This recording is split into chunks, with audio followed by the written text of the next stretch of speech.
Human rights অর্গানাইজেশনকেও আমরা আহ্বান করি যে আপনারা এসে দেখে যান কি হচ্ছে। আমরা কাউকে তো বন্ধ করছি না। অগাস্ট মাসের শেষের দিকেই প্রফেসর ইউনূসের সাথে নরেন্দ্র মোদীর সাথে কথা হয়। আমরা অগাস্ট মাসেও দেখেছি কিছু অপতথ্য ছড়ানো হয়েছিল।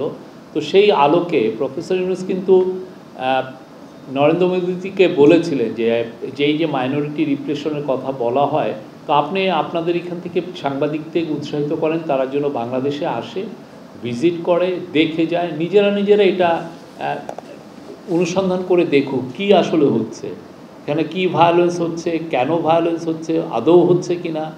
হ্যাঁ, আমরা তো আমাদের সাইডের যেগুলো কথা আমরা তো বলছি নিরন্তর, কিন্তু একটা অনেক ক্ষেত্রে যেমন মনে হচ্ছে যে আমরা বারবার বলছি, আমি নিজে ইন্ডিয়ান, আমি আমার কলিগ, আমরা ইন্ডিয়ান মিডিয়ার সাথে কথা বলছি, তাদেরকে আহ্বান করছি যে আপনারা আসেন বাংলাদেশে, যে নিজেরা ভিজিট করে যান।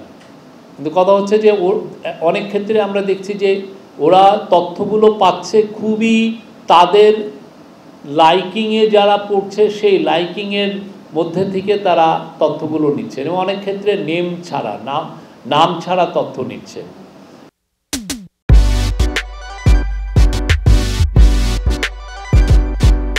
অনেক ক্ষেত্রে সাইটেশন হচ্ছে বাংলাদেশ হিন্দু বৌদ্ধ খ্রিস্টান কাউন্সিলের রিপোর্টকে।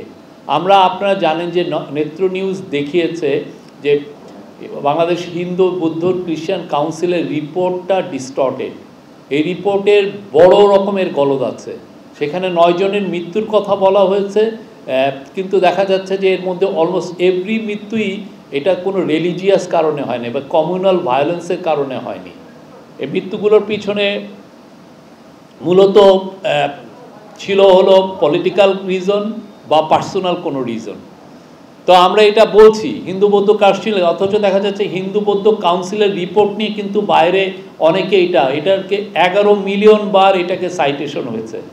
আনফর্চুনেটলি বাংলাদেশ হিন্দু বৌদ্ধ খ্রিস্টান কাউন্সিল সোফার তাদের রিপোর্টটা নিয়ে নিত্র নিউজ যেই রিপোর্টটা করলো সেটাকে কাউন্টার করার মতো একটা স্টেটমেন্ট দেয়নি। তারা এটাও বলেনি যে না, ওকে আমরা রিভিজিট করি, আমরা যে রিপোর্টটা করলাম সেটা আমরা দেখি। আমরা ইভেন গ্লোবাল হিউম্যান রাইটস অর্গানাইজেশনকেও আমরা আহ্বান করি যে আপনারা এসে দেখে যান কি হচ্ছে। আমরা কাউকে তো বন্ধ করছি না, আমাদের ওপেননেস আছে, আমাদের সমস্ত অ্যাক্টিভিটিসে আমরা খুব ট্রান্সপারেন্ট, আমরা সবাইকে বলছি দেখেন। কিন্তু কথা হচ্ছে যে আপনি অনেকের ক্ষেত্রে অনেকে চোখ কান নাক বন্ধ করে মুখ ও বুধিরের মতো থেকে না, সে যেটা বলছে সেটাই সত্য। আমরা বারবার বলছি, কিন্তু আমাদের কথাটা অনেক ক্ষেত্রে দেখা যাচ্ছে যে তারা শুনেও না শোনার ভান করছে।